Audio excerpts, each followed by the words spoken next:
Good morning class students. आज हम जो हमारे कोऑर्डिनेशन कंपाउंड्स हैं उनके नॉमेनक्लेचर के बारे में पढ़ेंगे। The nomenclature of the compounds of coordination compounds. Basically आपको पता है कोऑर्डिनेशन कंपाउंड्स क्या होते हैं, तो उनकी नॉमेनक्लेचर करने से पहले हम कुछ लाइगेंड्स के बारे में देखेंगे। हमें पता है लाइगेंड्स जो हैं कोऑर्डिनेशन कंपाउंड्स में वो डिफरेंट तरह के होते हैं। कुछ लाइगेंड्स होते हैं जो कि सिंगल डोनर एटम के होते हैं, जो डोनेट करते हैं, सिंगल डोनर एटम जिनके पास होता है। कुछ लाइगेंड्स होते हैं जो कि दो डोनर एटम रखते हैं या दो से ज़्यादा रखते हैं। उसी के साथ साथ उनके ऊपर आए चार्जेस के बेसिस पर भी हम लाइगेंड्स को अलग अलग क्लासिफाई करते हैं। जैसे आप यहाँ पर देख सकते हैं, मैंने दो तरह के लाइगेंड्स की टेबल आपके साथ शेयर की है। पहला जो है एनायनिक। एनायनिक का मतलब जिन पर निगेटिव चार्ज होता है। ब्रोमीन है, फ्लोरीन है, ऑक्सीजन है, आपका हाइड्रोक्सी ग्रुप है, साइनाइड है, आपका ऑक्जेलेट ग्रुप है, कार्बोनेट है और ये एसीटेट है। ये जो आपके लाइगेंड्स हैं these are anionic in nature. Anionic का मतलब है कि उन पर नेगेटिव चार्ज है। तो इनका जो नाम जब हम लिखेंगे तो कैसे लिखेंगे? Br नेगेटिव के लिए ब्रोमो, Fr के लिए फ्लोरो, O2 नेगेटिव के लिए ऑक्सो। ये नेम्स हम इनके लिए इस्तेमाल करेंगे। ऐसे ही साइड में जो टेबल है उसमें आपको मैंने रिप्रेजेंट किया है न्यूट्रल लाइगेंड्स, जिन पर कोई चार्ज नहीं है। तो अगर ये हमारे कंपाउंड के साथ जुड़ते हैं और जिस मोमेंट पर हम अपने एलिमेंट का, सेंट्रल मेटल एटम का basically oxidation number find out करेंगे, तब ये जो लाइगेंड्स हैं इन पर चार्ज जीरो होगा। तो मैं वो भी आपको सिखाऊंगी किस तरीके से हम ऑक्सीडेशन नंबर फाइंड आउट करते हैं। तो न्यूट्रल लाइगेंड्स आप याद कर सकते हैं, अमोनिया है, वाटर है, नाइट्रोसिल है, कार्बोनिल है, O2 है, डाई ऑक्सीजन, नाइट्रोजन है, डाई नाइट्रोजन, C5HN H5N है, this is pyridine cyclic structure है। एंड नीचे वाला तो है आपको पता है EN2 इथेन 1,2 डाइअमीन। तो this is about the neutral ligands. ये न्यूट्रल लाइगेंड्स की टेबल है। अब एक चीज आपको लर्न करनी है, याद रखना है कि जब आपका लाइगेंड सिंगल चार्ज रखता हो, ठीक है, वो चाहे पॉजिटिव हो चाहे नेगेटिव हो। लाइगेंड्स बेसिकली पॉजिटिव तो होते नहीं हैं, या तो वो एनायनिक होंगे नेचर में या फिर वो न्यूट्रल होंगे, वो कैसा भी हो। लेकिन अगर वो सिंगल डोनर एटम रखता है तो उसके लिए हम जो वर्ड यूज करेंगे, प्रीफिक्स यूज करते हैं ना उसके नंबर के लिए। जैसे 2 नंबर हो गया तो डाई यूज करेंगे, 3 नंबर है उसका अगर लगा हुआ कंपाउंड में तो ट्राई यूज करेंगे, लाइक दैट।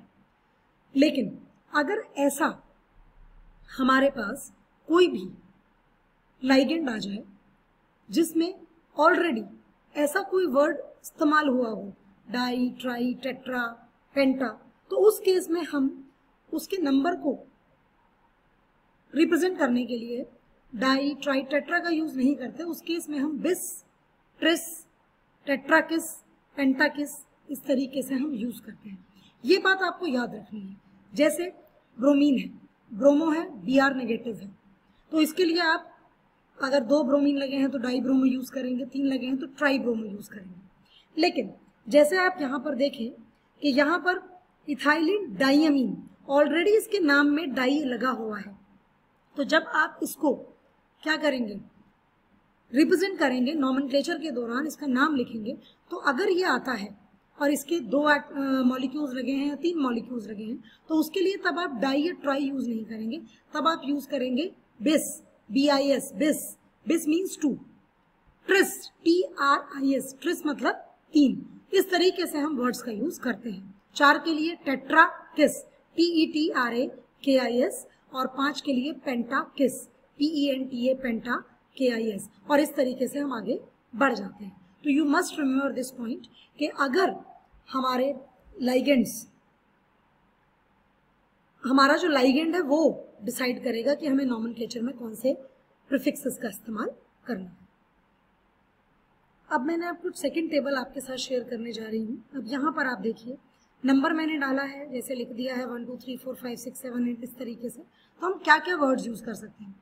हम जब प्रीफिक्स लगाएंगे तो हम मोनो में तो हमारे पास कुछ कोई ऑप्शन नहीं है, मोनो ही लिखेंगे। मोनो के लिए हम मोनो वर्ड भी यूज नहीं करते हैं, ठीक है। सिर्फ जैसे क्लोरीन लग गया सपोज, तो क्लोरो वर्ड यूज कर दिया, क्योंकि एक है सिंगल है तो क्लोरो वर्ड आ गया, तो उसका मतलब एक एटम की बात कर रहे हैं या आयन की बात कर रहे हैं। डाई और बिस दोनों यूज होंगे। डाई कहाँ यूज होगा? जहां पर आपका जो लाइगेंड है उसके नाम में डाई वर्ड यूज नहीं हुआ है या ट्राई यूज नहीं हुआ है, वहां पर। जैसे मैंने अभी आपको पीछे एग्जाम्पल बताया था कि इथाइलिन 1,2-डाइअमीन है, हमारा एक लाइगेंड है जिसमें 2 डोनर साइट्स होती हैं, तो ऐसे केस में हम डाई की जगह बिस का इस्तेमाल करेंगे। अगर उसके 2 मॉलिक्यूल कंपाउंड में लगे हैं और अगर 3 लगे हैं तो ट्रेस यूज करेंगे। इसीलिए मैंने आपको ये टेबल शेयर की। अब मैं आपको फिर एक टेबल शेयर कर रही हूँ, name of the metals in anionic complex. इस बात को रट लीजिए, हमारे जो कॉम्प्लेक्स होंगे वो 2 तरह के होंगे। एक तो होंगे हमारे एनायनिक कॉम्प्लेक्स और एक होंगे हमारे कैटायनिक कॉम्प्लेक्स। अब मैं साथ साथ आपको एग्जाम्पल दिखाती हूँ, एनायनिक कॉम्प्लेक्स कौन से हैं और कैटायनिक कॉम्प्लेक्स कौन से हैं। स्टूडेंट्स, आप सामने 3 कॉम्प्लेक्स कंपाउंड्स देख रहे हैं। पहला कंपाउंड जो है वो क्रोमियम का है, दूसरा कंपाउंड प्लेटिनम का है और तीसरा कंपाउंड आयरन का है। आप इन तीनों में एक डिफरेंस देख रहे होंगे। जो शुरू के मैंने 2 कंपाउंड्स लिखे हैं उनमें ये जो मेरा स्क्वायर ब्रैकेट लगा है जिसको मैं कोऑर्डिनेशन स्फीयर कहती हूँ, पैरेंथेसिस कहती हूँ, इसकी ओवर होने के बाद आपका लाइगेंड जुड़ा हुआ है। ऐसे ही सेकंड केस में भी है, लेकिन थर्ड केस में ऐसा नहीं है। थर्ड केस में आपकी पैरेंथेसिस शुरू होने से पहले ही आपके कुछ नंबर ऑफ एटम्स पोटेशियम के जुड़े हैं। अब ये 2 तरह के हमारे कॉम्प्लेक्सेस हैं। बेटा ये वाला जो कॉम्प्लेक्स है, अगर मैं क्लोरीन को यहाँ से हटाऊंगी तो क्लोरीन तो नेगेटिव चार्ज लेकर जाएगा, तो मेरी पैरेंथेसिस पर पॉजिटिव चार्ज आएगा। तो इस तरह के पैरेंथेसिस को मैं बोलूंगी कैटायनिक कॉम्प्लेक्स। और अगर मैं इसकी बात करूं, यहाँ से मैं पोटेशियम को रिमूव करूं, क्योंकि जो मेरा पोटेशियम है वो आयनाइजेबल वैलेंसी है, मेरी प्राइमरी वैलेंसी है, तो पोटेशियम पॉजिटिव चार्ज लेकर जाएगा, तो मेरी जो पैरेंथेसिस है, मेरा जो कोऑर्डिनेशन स्फीयर है, उस पर नेगेटिव चार्ज आएगा। तो इस तरह का जो मेरा स्फीयर होगा उसको मैं बोलूंगी एनायनिक कॉम्प्लेक्स। ये मेरा एनायनिक कॉम्प्लेक्स होगा और जो पहला और दूसरा एग्जाम्पल मैंने लिए हैं वो मेरे कैटायनिक कॉम्प्लेक्सेस होंगे। सो स्टूडेंट्स, आपको एक चीज याद रखनी है कि जब आपका metal, central metal atom cationic form में होगा तो उसका नाम हम नॉर्मल ही लिखते हैं, तब हम कोई चेंज नहीं करते। जैसे कि आपका कोबाल्ट है तो कोबाल्ट लिखेंगे, निकल है तो निकल लिखेंगे। लेकिन अगर आपका central metal atom anionic complex में है जिस पर नेगेटिव चार्ज है, तो आपको ये चीज याद रखनी है, हम 8 वर्ड यूज करते हैं, ATE। जैसे आयरन के लिए हम वर्ड यूज करते हैं फेरिक या फेरस हम यूज कर रहे हैं, तो उस केस में हम यूज करेंगे फेरेट। कॉपर के लिए जैसे हम कॉपर वर्ड क्यूप्रस या क्यूप्रिक वर्ड यूज करते हैं, लेकिन यहाँ हम यूज करेंगे क्यूप्रेट, ATE वर्ड लगाएंगे। लेड के लिए प्लम्बेट, सिल्वर के लिए आर्जिनेट, गोल्ड के लिए ऑरेट, एंटिन के लिए स्टेनेट। इस तरीके से वर्ड्स का हम इस्तेमाल करते हैं। प्लैटिनम है तो प्लैटिनेट हम वर्ड यूज करेंगे, ठीक है। निकल है तो निकलेट, ATE वर्ड लगेगा अगर हमारा सेंट्रल मेटल एटम जो है वो एनायनिक कॉम्प्लेक्स में है। तो अब मैं आपको एक कंपाउंड ले रही हूँ। सबसे पहले मैं आपको सिखाऊंगी उसकी ऑक्सीडेशन नंबर निकालना। जब हमें ऑक्सीडेशन नंबर उसका समझ आ जाएगा, then I will tell you how to write the name of that particular complex compound. So देखिए क्लास, हमारे पास यहाँ पर कंपाउंड है, क्रोमियम है।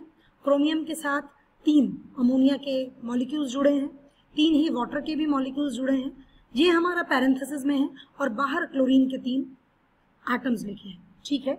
चलिए अब हम शुरू करते हैं कि क्रोमियम की ऑक्सीडेशन स्टेट यहाँ क्या है। हमें नहीं पता है तो हम उसको X मान लेंगे कि the oxidation state of chromium is X, क्योंकि हमें नहीं पता, हम फाइंड आउट करेंगे। अभी मैंने आपको जो टेबल शेयर की उसमें आपने देखा कि जो अमोनिया है that is a neutral ligand. Neutral है, इसका मतलब पहले तो हम एटम्स लिखेंगे 3। अब 3 एटम्स, चार्ज कितना है इस पर 0 ना। दूसरा, वाटर में भी हमने देखा कि जो वाटर था हमारा वो भी कैसा लाइगेंड था, न्यूट्रल लाइगेंड था, तो इस पर भी चार्ज कैसा है 0। इसके बाद हमारा आ जाता है क्लोरीन। हमें पता है कि हमारा जो क्लोरीन है वो पॉजिटिव चार्ज नहीं रखता। क्लोरीन कैसा हमारा लाइगेंड है, जिस पर एनायनिक लाइगेंड कहेंगे या जिस पर नेगेटिव चार्ज है, तो यहाँ पर -1 चार्ज और इज इक्वल्स टू। अब इस पूरे कंपाउंड पर कोई चार्ज नहीं है तो इज इक्वल्स टू 0। इस तरीके से हमने नंबर ऑफ एटम्स लिखे, उस पर्टिकुलर मॉलिक्यूल पर या एटम पर क्या चार्ज होता है, वो न्यूट्रल है या -1 है या -2 है, वो सब रखा और इसको सॉल्व कर दिया। जैसे ही आप इसको सॉल्व करेंगे व्हाट विल यू गेट, आपको क्या मिलेगी एक्स की value, x is equals to 3। इसका मतलब क्रोमियम की ऑक्सीडेशन स्टेट यहाँ पर क्या है, 3 है।